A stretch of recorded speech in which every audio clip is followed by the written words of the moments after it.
Assalamualaikum warahmatullahi wabarakatuh. Berjumpa lagi dengan saya Bapak Arif Purnomo, guru sejarah yang paling yahoo. Oke, sebelum pembelajaran kita mulai, mari kita berdoa menurut agama dan kepercayaan masing-masing. Berdoa mulai. Berdoa selesai. Oke anak-anak, kabarnya gimana? Sehat? Walaupun tetap di rumah, saya berharap kalian tetap sehat, jaga kesehatan, selalu cuci tangan, gunakan masker. Oke. Sebelum pembelajaran ini saya mulai, terlebih dahulu saya akan mengecek kehadiran kalian melalui absensi digital yang sudah saya share tadi absennya. Saya lihat dulu absennya. Oh iya, sudah masuk semua. Alhamdulillah nihil ya, nggak ada yang sakit. Terima kasih anak-anak, kalian bisa mengikuti pembelajaran dari pada hari ini. Semoga kalian tetap sehat dan tetap semangat dalam mengikuti pembelajaran sejarah. Oke. Pada pekan yang lalu kan kita bahas masalah proklamasi kemerdekaan Indonesia. Nah, setelah Indonesia merdeka, bagaimana respon dunia internasional terhadap negara kita?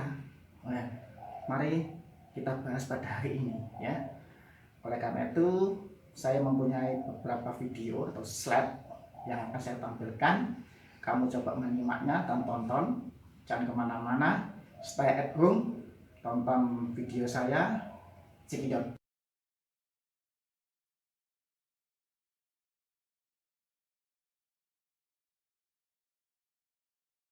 Pembelajaran hari ini, maka akan sampaikan beberapa hal, yaitu mengenai kompetensi dasarnya dulu.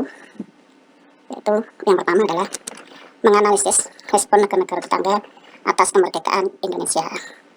Yang kedua adalah menghubungkan keterkaitan kemerdekaan Indonesia dengan negara-negara pendukung Indonesia. Yang ketiga adalah menginformasikan atau mengolah informasi tentang dukungan negara sahabat kepada Indonesia. Yang keempat adalah menganalisis sikap bangsa Indonesia dalam menyikapi dukungan negara tetangga atas kedaulatan bangsa Indonesia.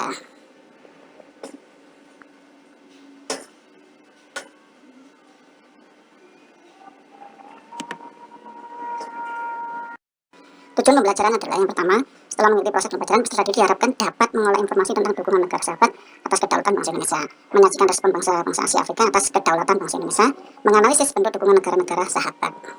Ya.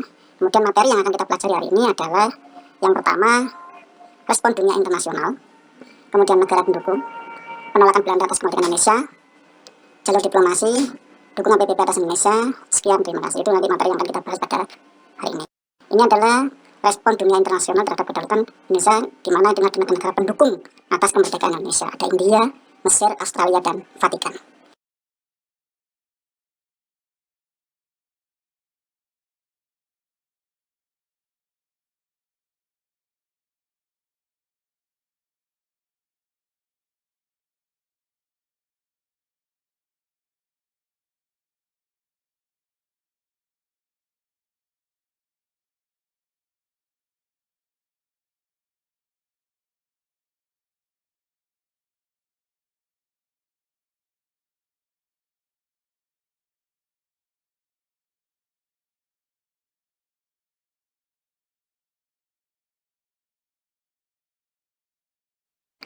Yang kedua, negara pendukung selanjutnya adalah India.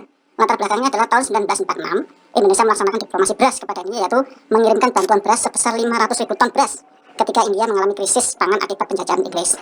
Bentuk dukungan India terhadap Indonesia adalah mengecam terjadinya agresi militer Belanda 1 dan 2, membawa permasalahan agresi militer Belanda 1 dan 2 ke Dewan Keamanan PBB, pelaksanaan konferensi New Delhi pada 20-25 Januari 1940. Negara pendukung selanjutnya adalah Australia. Kenapa Australia mendukung Indonesia? Karena Australia pertama adalah terbentuk kedekatan wilayah geografis pemerintah Australia waktu itu dikuasai oleh Partai Buruh. Bentuk dukungannya adalah 23 September 1945, peristiwa The Black Armada mengecam terjadinya agresi militer Belanda 1 dan 2. Di Australia memfasilitasi pemulangan orang Indonesia sekitar 1.400 yang ada di Australia karena ditawan Belanda. Menjadi wakil Indonesia dalam Komisi 3 Negara, delegasinya adalah Richard Kirby. Negara pendukung berikutnya adalah dari Palestina. Dulu kan Palestina diwakili oleh Syekh Muhammad Al-Husni, Mufti Besar Palestina pada 6 September 1944. Radio Berlin berbahasa Arab menyiarkan ucapan selamat dari beliau ke seluruh dunia Islam berketepatan pengakuan Jepang atas kemerdekaan Indonesia.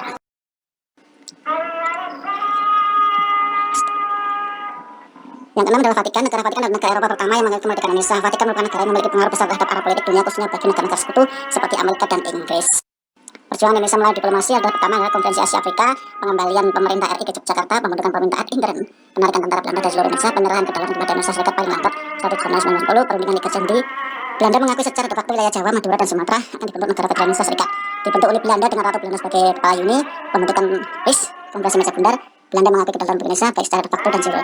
Upacara penandatanganan naskah kedaulatan Indonesia pada tanggal 27 Desember 1945, Belanda berharap Indonesia tetap menjalin kerjasama dengan Belanda. Pengakuan PBB atas kedaulatan bangsa Indonesia adalah Dewan Keamanan PBB dalam hal ini menengahi konflik antara Indonesia dan Belanda dengan mengambil langkah-langkah berikut: menghentikan tembak menembak antara Belanda dan Indonesia, membentuk jasa-jasa baik bagi kedua belah pihak, membentuk komisi tiga negara. Ini adalah pengibaran bendera merah putih di markas PBB. Negara yang menolak kemerdekaan Indonesia adalah Belanda, yaitu setelah kekalahan Jepang pada Perang Dunia Kedua oleh pihak sekutu, Belanda ingin kembali ke Indonesia. Hal-hal yang dilakukan oleh Belanda adalah membentuk NICA. Apa itu NICA? Netherlands Indische Civil Administratie. Yang kedua adalah membentuk UNCI, United National Council Indonesia, atau negara boneka bentukan Belanda. Mereka melakukan agresi militer satu dan dua. Belanda baru mengakui kemerdekaan Indonesia setelah perjanjian KMP atau Konferensi Meja Bundar. Nah, ini adalah gambar-gambar tentang bentuk negara Indonesia.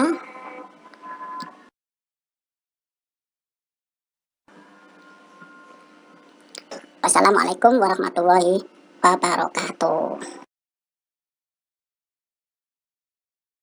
Bagaimana sudah melihat tayangan tadi dan menonton slide yang sudah saya tayangkan? Oke, saya buka untuk pembelajaran selanjutnya adalah sesi tanya jawab ya. Silakan kalian bertanya tentang materi hari ini ya.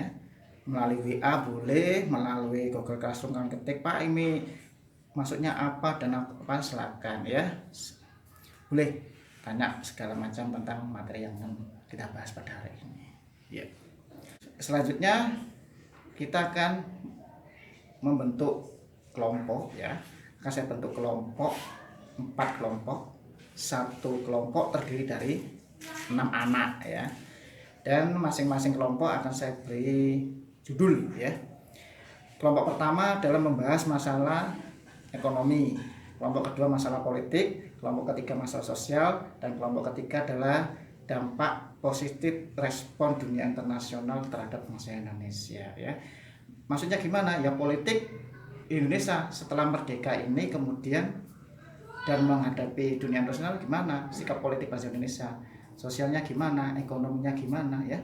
Kalian bahas bersama kelompok kalian tadi ya, melalui diskusi WA boleh ya dan sebagainya. Hasil temuan dan informasi di WA tadi kamu catat dalam buku. Setelah itu kamu foto, kamu share ke Google Classroom saya ya. Nanti saya lihat dan akan saya baca bagaimana hasil diskusi dari kalian. Oke, silakan ke kelompoknya dan berdiskusi ya, mengenai masing-masing kelompok tadi ya. Untuk kelompoknya mulai absen 1 sampai 6, begitu selanjutnya 7 sampai 10. Jadi menurut absen. Oke? Ada pertanyaan? Kalau nggak ada pertanyaan, silakan diskusi. Waktu diskusi sudah habis ya, kalian sudah juga saya lihat tadi sudah ada yang mengirimkan hasil diskusi kelompoknya. Terima kasih atas kerjasamanya untuk pelajaran hari ini. Ya, bisa saya simpulkan bahwa pembelajaran hari ini adalah bagaimana respon dunia internasional setelah kemerdekaan Indonesia. Wah, ternyata dunia internasional merespon bagus kemerdekaan Indonesia ya, terutama negara-negara Asia Afrika yang mempunyai sejarah yang sama sepenanggungan yang pernah dijajah oleh bangsa-bangsa Eropa. Itu menjadikan modal bangsa Indonesia untuk semangat dan mempertahankan kemerdekaan Indonesia ya. Oke, karena masih ada waktu 10 menit, kalian buka di Google Classroom tadi, di situ klik tugas ya. Di situ ada tugas kuis ya. Oke, silakan dikerjakan soal tersebut. Jika soal tersebut sudah kalian kerjakan, maka saya juga berpamitan karena waktunya sudah mau habis ini ya anak-anak. Maka pada pertemuan yang akan datang kita akan membahas masalah disintegrasi bangsa Indonesia ya. Jadi ada urutannya setelah proklamasi, respon dunia internasional terhadap Indonesia, dan yang ketiga adalah masalah disintegrasi bangsa. Ternyata setelah Indonesia merdeka ini tantangannya tidak dari luar tapi dari dalam negeri ya. Bapak, kenapa Pak disampaikan materi yang akan datang? Iya, supaya kalian siap dan belajar terlebih dahulu sebelum pelajaran yang datang ya. Jadi pelajaran sejarah itu adalah sangat penting sekali. Kenapa toh? Dengan belajar sejarah kita menjadi arif dan bijaksana, yaitu bijak sini dan bijak sana ya. Oke, dengan Pak Arif Purnomo belajar sejarah menjadi menarik dan menyenangkan.